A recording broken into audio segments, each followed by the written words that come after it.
Bon, bonjour à tout le monde, j'espère que vous m'entendez bien. Moi, je ne sais plus quoi vous dire. Je ne sais plus quoi dire et quoi faire. Nous allons voir deux vidéos ensemble et nous allons réfléchir si qu'est-ce que nous devons faire, si quel est le plan. Parce qu'en Afrique, tout le monde bavarde, tout le monde analyse.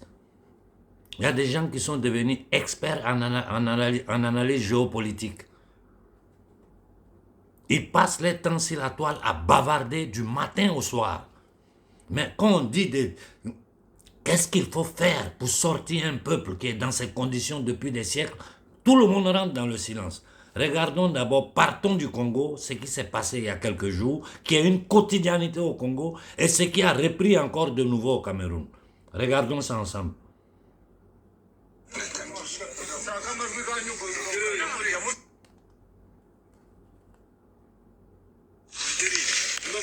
Vita ilianza jana ngambo ya saa tatu. Ile vita ilikuwa na inaletwa na M23 ambao walifika muzone ya Bukombo siku ya pili. Bon, ça c'était au Congo il y a quelques jours. Et le massacre continue dans l'est du Congo.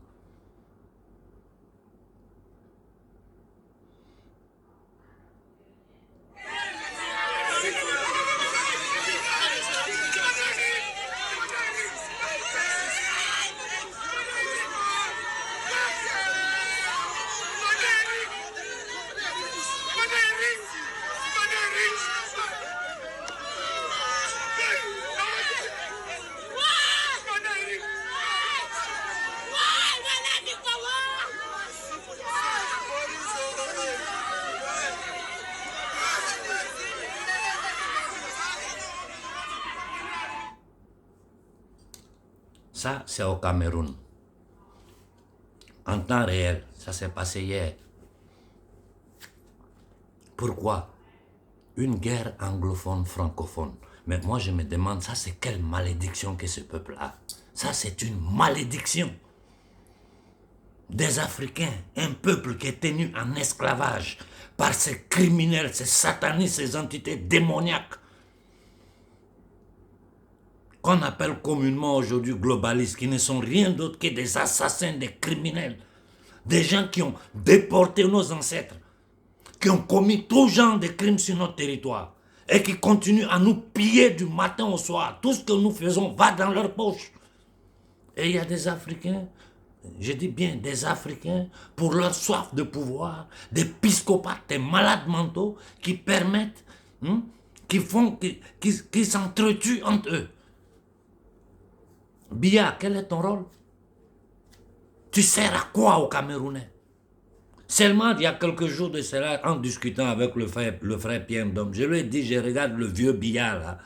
De temps en temps, je lui adresse la parole, mais je me dis, c'est un homme qui est déjà mort. Nous devons préparer l'après Biya. Et ça, c'est les Camerounais qui doivent nous donner le chemin. Et nous savons exactement qui est bon au Cameroun, qui n'est pas bon, qui est un nègre de salon, qui n'est pas un nègre de salon. Mais ce n'est pas possible qu'il n'y a que des minables qui se mettent en politique en Afrique. Des psychopathes, des malades mentaux. On tue au Congo, on tue au Cameroun, on tue au Niger. Aujourd'hui, les seuls endroits où on a un peu de paix, mais où la guerre est en train de battre son plein, c'est le Mali et le Burkina. Parce qu'ils ne vont pas laisser ces deux pays-là tranquilles. C'est bien beau, j'ai vu la conférence de presse hier qu'un mouvement a fait au Niger, on me l'a envoyé, j'ai jeté un coup d'œil, j'ai demandé même qu'on me passe leur contact pour discuter avec eux. Mais où on est arrivé aujourd'hui là? Il faut des actions. Ce n'est pas la peine de perdre le temps aux gens. Ce n'est pas la peine de perdre le temps aux gens. Je m'adresse à vous, jeunesse africaine. À partir de maintenant, quiconque sort avec ces vidéos, avec ces analyses, écrivez en bas. Quel est ton plan? Qu'est-ce qu'on fait? Il faut que vous commencez à les acculer, ces affairistes. Ces gens qui sont sur Facebook, YouTube, pour avoir des vues, pour faire de la publicité, prendre un peu d'argent dedans. Et ils gagnent même beaucoup d'argent. Vous pensez que je ne peux pas faire ça? Pourquoi j'ai jamais fait de publicité?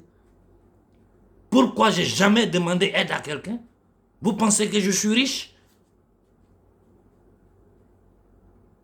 C'est quoi ça?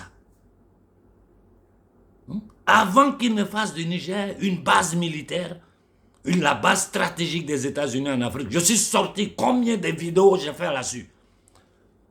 Jusqu'à ils sont arrivés à le faire. Où étaient tous les leaders panafricains? Ceux qui bavardent du matin au soir, où ils étaient? Dans leur show, dans la propagande. C'est faire du pognon sur le dos de vous, jeunesse africaine, pauvre jeunesse africaine qui est en train de tout subir. Vous êtes en train de vivre l'enfer et des nègres des salons. Je dis aujourd'hui les panafricanistes, ils sont plus dangereux même que nos politiciens.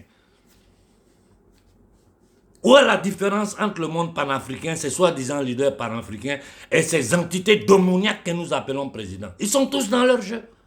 Celui qui ouvre la bouche, demandez-lui quel est son plan. Je vais vous faire voir les images.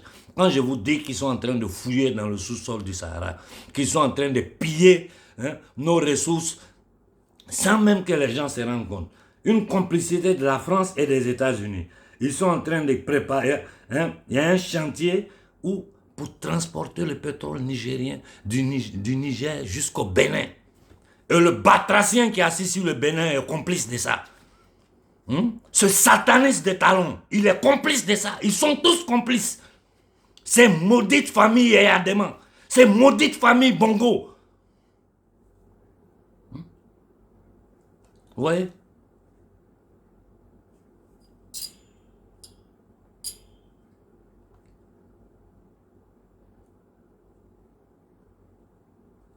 Voici les chantiers.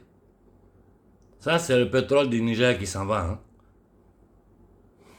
C'est le pétrole du Niger qui sort comme ça, tranquillement. Ça, c'est une complicité entre les Français et les Américains. Parce qu'il faut qu'ils aient les matières premières. Ils sont en train d'acculer la Russie. La Russie est riche. La Russie a tout. Où ils vont venir prendre les matières premières? Où? C'est chez nous en Afrique. C'est chez nous en Afrique qu'ils vont venir prendre. Avec la complicité des entités démoniaques que vous appelez président. Moi, je n'étais même pas d'accord, ça ne m'a pas plu parce que je suis quelqu'un qui est contre la violence. Mais j'ai dit que les Sénégalais, j'ai vu les Sénégalais, je ne sais pas si c'est les Congolais, frapper des ambassadeurs, des consuls, des ministres. Mais vous faites bien. En Afrique, là, ils peuvent faire les patrons. Nous, de la diaspora ici, un politicien africain qui se fait voir en public, battez-le. Ici, là, personne ne peut rien contre vous. Un politicien africain qui se présente en public en Occident, battez-le comme ce n'est pas permis. Il faut que ces gens-là sentent que le peuple ne va plus accepter ces choses-là. Des Africains qui se battent parce qu'ils sont francophones, anglophones. Mais vous êtes des malades mentaux. Depuis quand un Africain est francophone ou anglophone? Ça, c'est l'héritage colonial. Moi qui parle en français, c'est l'héritage colonial. Et les gens sont là, pleins de mouvements, financés par cette même bande de voyous d'Atali, ces satanistes-là, qui sont dans tout sauf du sérieux. Nous demandons réparation ici, nous demandons... Mais des esclaves peuvent demander réparation. D'abord, libérons-nous, après on va demander réparation. C'est-à-dire, ils font tout pour dévier la jeunesse africaine du vrai combat.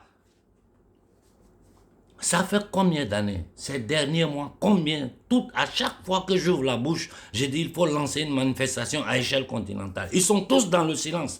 Chacun est lié à demander des aides, chacun est lié à faire ses publicités, à chercher son petit argent.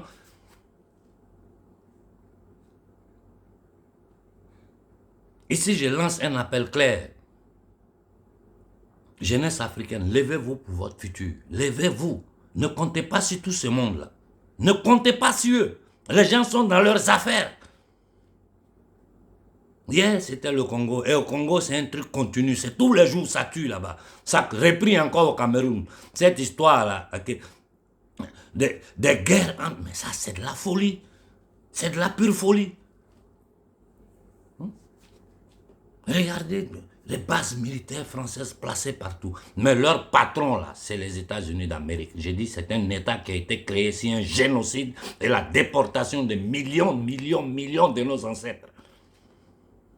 Je vous ai posté hier dans une petite vidéo l'histoire du Congo, où ils sont allés prendre l'uranium là pour aller bombarder le Japon. Ça vient du Congo.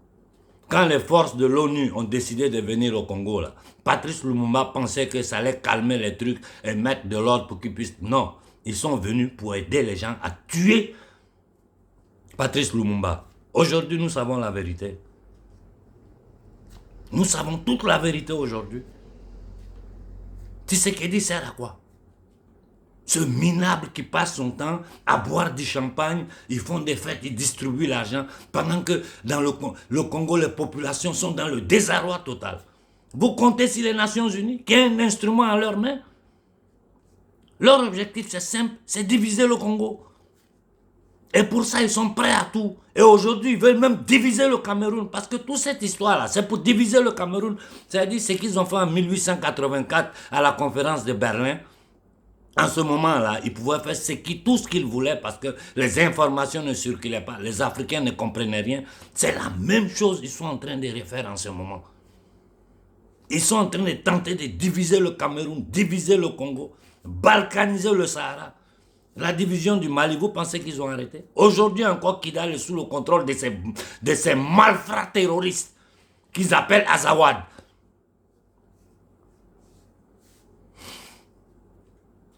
Si nous ne nous levons pas en masse, si toute l'Afrique ne se lève pas ensemble, que le monde entier voit que l'être noir, l'humanité africaine est fatiguée et ne peut plus accepter ça, les gens ils vont nous avoir. Hein. Ils vont nous avoir. Non seulement ils vont nous empoisonner avec les inoculations, ils vont tenter de foutre du n'importe quoi dans l'air, dans l'eau. J'ai dit les Indiens, ils les ont exterminés en empoisonnant les cours d'eau.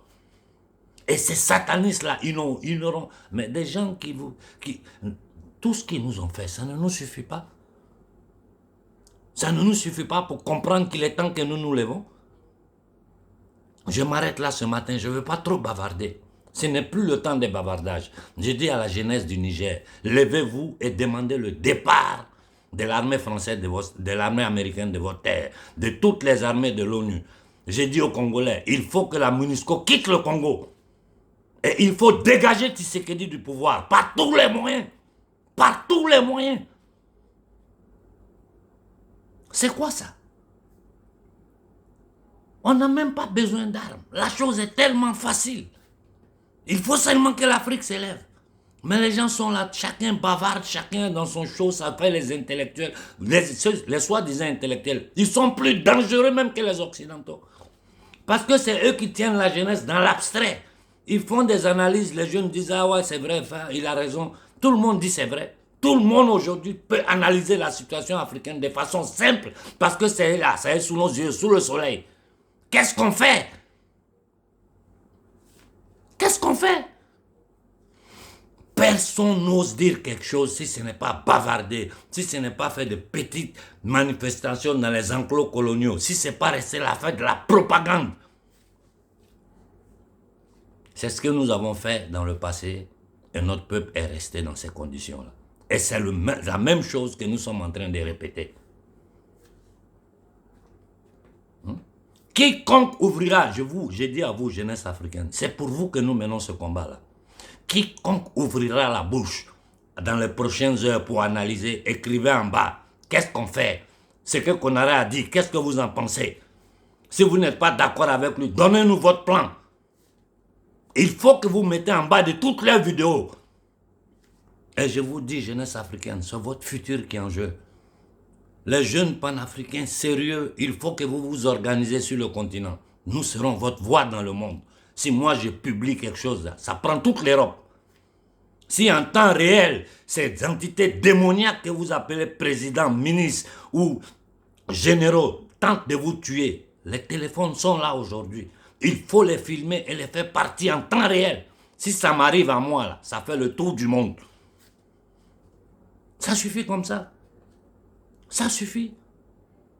Et il faut que vous compreniez que les États-Unis et la France sont en train de financer des dizaines et des dizaines de groupes fake panafricains, mais qui sont si là. Même aujourd'hui, on m'envoie des emblèmes d'un mouvement panafricain qui fait des réclamations à droite, à gauche. J'ai dit aux journalistes, j'ai dit tout ça c'est de la merde. Tout ce beau monde-là, il ne compte pas en Afrique.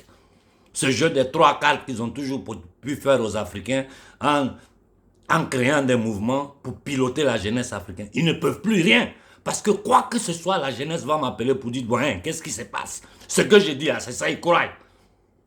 Parce qu'ils savent que je suis en train de combattre pour eux. Parce qu'ils savent que ma vie est en danger tous les jours pour eux. Parce qu'ils savent que je n'ai jamais pris 5 francs dans ce combat.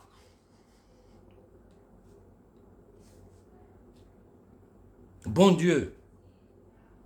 Tous les matins, je vais me réveiller. Si ce n'est pas au Tchad, ils ont tué. C'est au Congo, ils ont tué. C'est au Cameroun, ils ont tué. C'est au Niger, ils ont tué. En ce moment, ils sont tous réunis pour attaquer le gouvernement malien, pour attaquer le gouvernement burkinabé. Nous voyons ce que ce batracien est en train de faire au Sénégal contre Sonko. Et dans tout ça, les chefs coutumiers sont silencieux. Les marabouts sont silencieux. Les prêtres sont silencieux. Jeunesse africaine, vous êtes seuls. Vous êtes seuls. Je ne dis pas que vous n'avez que moi. Hein. Il y a beaucoup. Voilà Bandakani qui fait un travail excellent. Le frère Bandakani fait un travail excellent. Mais de sa position en Afrique, là, ce que moi j'ai dit, il ne peut pas dire. Parce que le lendemain, ils vont trouver son corps. Il a une famille. N'importe qui en Afrique, là, ce que les vérités crues que moi je sors, tu ne peux pas rester sur le continent africain pour dire ça. Mais quelque chose vous pouvez faire. J'ai toujours dit notre nombre et notre force. Si nous nous levons ensemble, si nous nous levons ensemble. Mais vous allez voir l'effet que ça va faire dans le monde. Un peuple qui est tenu en esclavage depuis 600 ans, qui se lève devant ces négriers, ces entités démoniaques pour dire ça suffit. Et le monde, l'humanité regarde à voir tous les crimes qu'ils sont en train de commettre ici aujourd'hui en Occident. Des gens, les terroristes qui accusent d'autres de terrorisme. L'acte qu'ils ont fait sur le pont de Crimée, c'est un acte terroriste fait par les anglo-américains. C'est-à-dire le pouvoir anglo-saxon. Ils sont en train d'attaquer les populations russes de tous les côtés. Et je vous dis, la Russie est la seule barrière contre ce pouvoir satanique dans le monde aujourd'hui. C'est quoi ça? Si vous êtes... Nous restons dans ça. N'importe qui va dire que l'Afrique, c'est un jardin public. Chacun vient, il fait ce qu'il veut, puis il s'en va. Parce que nous avons des minables à la tête des États coloniaux, des camps de concentration. Posez la question à ceux qui se disent mouvement panafricain, ceux qui se disent leaders là. Quand ils ouvrent la bouche, demandez-leur quel est ton plan. Vous devez leur poser ces questions-là. Quel est leur plan? C'est qu'on aurait dit, vous n'êtes pas d'accord. Dites-nous ce qu'on doit faire parce que en ce moment, nous sommes dans l'urgence. L'Afrique est attaquée de tous les côtés. Ils sont en train de nous piller comme ils n'ont jamais fait dans l'histoire de l'Afrique. Bon sang. Je dis que je ne peux pas accepter que la nouvelle génération africaine vive ce que nous autres nous avons vécu. Ça, je ne peux pas l'accepter. Jeunesse, prenez votre destin en main. Les adultes comme nous, là, vous n'avez pas honte. Vous n'avez pas honte. Ils sont en train de voler le futur de vos enfants. Vous avez passé toute votre vie dans l'esclavage, dans la misère, dans l'humiliation. Vous n'êtes pas capable de vous lever pour vos enfants? Quand on voit des mères qui serrent leurs enfants dans les bras pour monter dans des bateaux, on ramasse le corps de nos enfants dans la mer Méditerranée partout. Le silence total des gouvernements africains. Personne n'a osé ouvrir la bouche. Faisons une réflexion collective. Bonne journée à tout le monde.